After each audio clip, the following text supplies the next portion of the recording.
السلام علیکم ورحمۃ اللہ وبرکاتہ۔ عشرہ ذو الحجہ کے مبارک ایام میں، سنہری ایام میں اللہ تعالیٰ کا ذکر کثرت سے کرنا چاہیے۔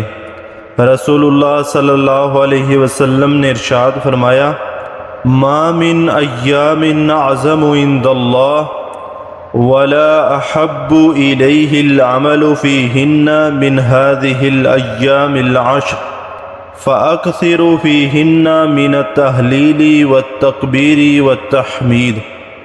اللہ تعالیٰ کے نزدیک نہایت عظمت والے اور محبوب ایام عشرہ ذو الحجہ کے مقابلے میں کوئی دن نہیں ہے، اس لیے ان ایام میں تحلیل یعنی لا الہ الا اللہ والتکبیر اور اللہ اکبر والتحمید اور الحمدللہ جیسے اذکار کثرت سے کیا کرو۔ اس لیے ہمیں بھی چاہیے کہ ہم ان ایام میں اللہ تعالیٰ کا ذکر کثرت کے ساتھ کریں، اور ان سنہری ایام میں تکبیرات کا تو اور زیادہ اہتمام کرنا چاہیے، جیسا کہ ابن عمر رضی اللہ تعالی عنہ اور ابو ہریرہ رضی اللہ تعالی عنہ کیا کرتے تھے۔ امام بخاری رحمہ اللہ فرماتے ہیں، وَكَانَ ابْنُ عُمَرَ وَأَبُو هُرَيْرَةَ يَخْرُجَانِ إِلَى السُّوقِ فِي أَيَّامِ الْعَشْرِ يُكَبِّرَانِ وَيُكَبِّرُ النَّاسُ بِتَكْبِيرِهِمَا۔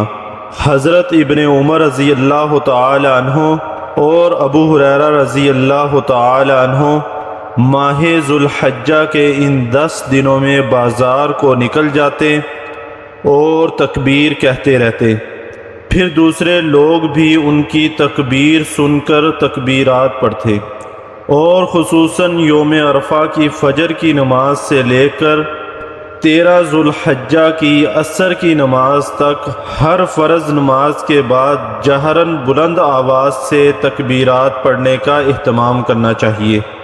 اللہ اکبر اللہ اکبر لا الہ الا اللہ واللہ اکبر اللہ اکبر وللہ الحمد۔